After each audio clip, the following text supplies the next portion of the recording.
Kayo po ba ay nagbabalak na bumili ng Starlink ngayon? Ito ang dapat yung tandaan at ang dapat ninyong gawin para sa huli ay hindi ka magsisisi.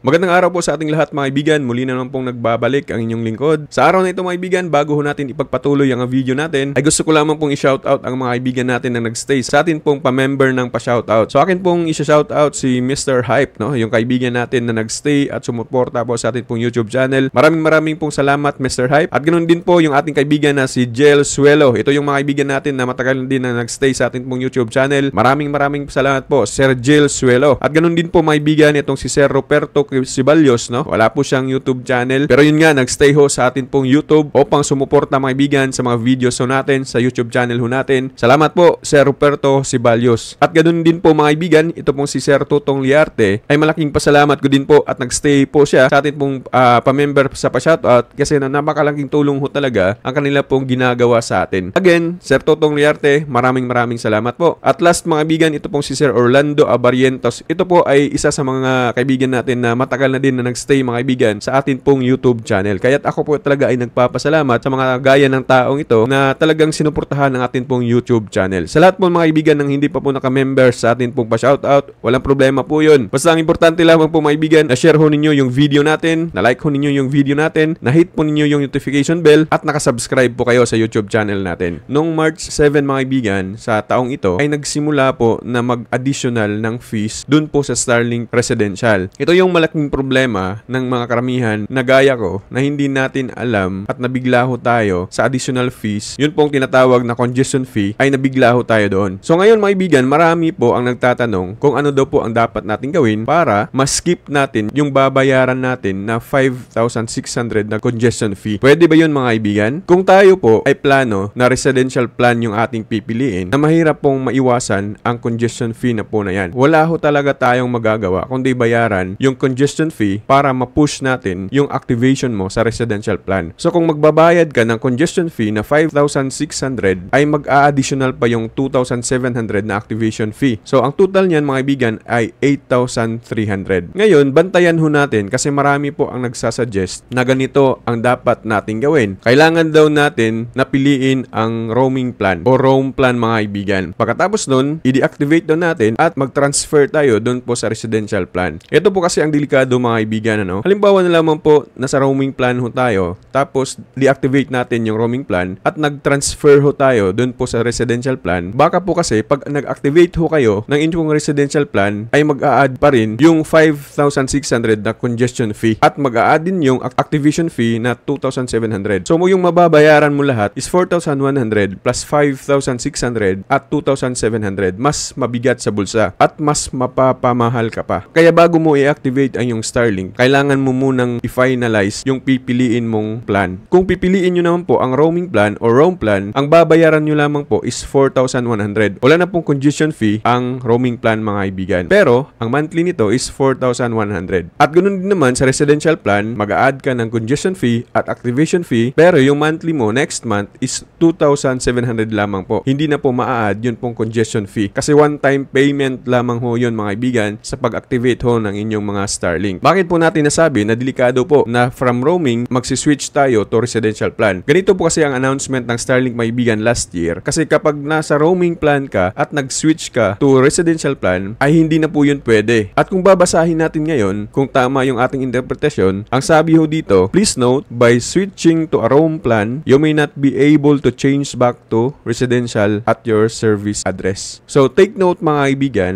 kapag nasa roam plan ka na, magsiswitch ka to residential plan, so hindi mo na pwedeng gawin yun dun mismo sa iyong location. So ibig sabihin, kung pwede man natin itong i-switch sa ibang location, mag-activate pa din po kayo, mag-a-add pa din po kayo ng congestion fee na 5,600. So yan yung malaking problema mga kaibigan. Kaya po mag-ingat ho tayo sa pipiliin natin mga kaibigan at talagang dapat final ho yung atin pong desisyon at nang sa ganun ay hindi ho tayo magsisisi sa nabili ho natin na Starlink. Kung meron man pong mga kaibigan natin dyan na nakatesting na from roaming, nag-switch ng residential at wala man naman pong congestion fee na ma-add, ay mag-comment lamang ho kayo sa comment section ho natin. Sa lahat ho ng ating mga kaibigan dyan na bago pa lamang po sa ating pong YouTube channel, huwag ho niyong kaligtaan na mag-share po ng ating video, mag-like po ng ating video at mag-subscribe mga kaibigan. At ang pinaka-importante sa lahat na i-hit po ninyo or i-click po ninyo ang ating pong notification bell at nang sa ganun ay magiging aware ho kayo sa lahat po ng ating pong bagong upload ng mga video tutorial. Yan lamang po sa araw na ito. Magandang araw sa ating lahat and God bless us all.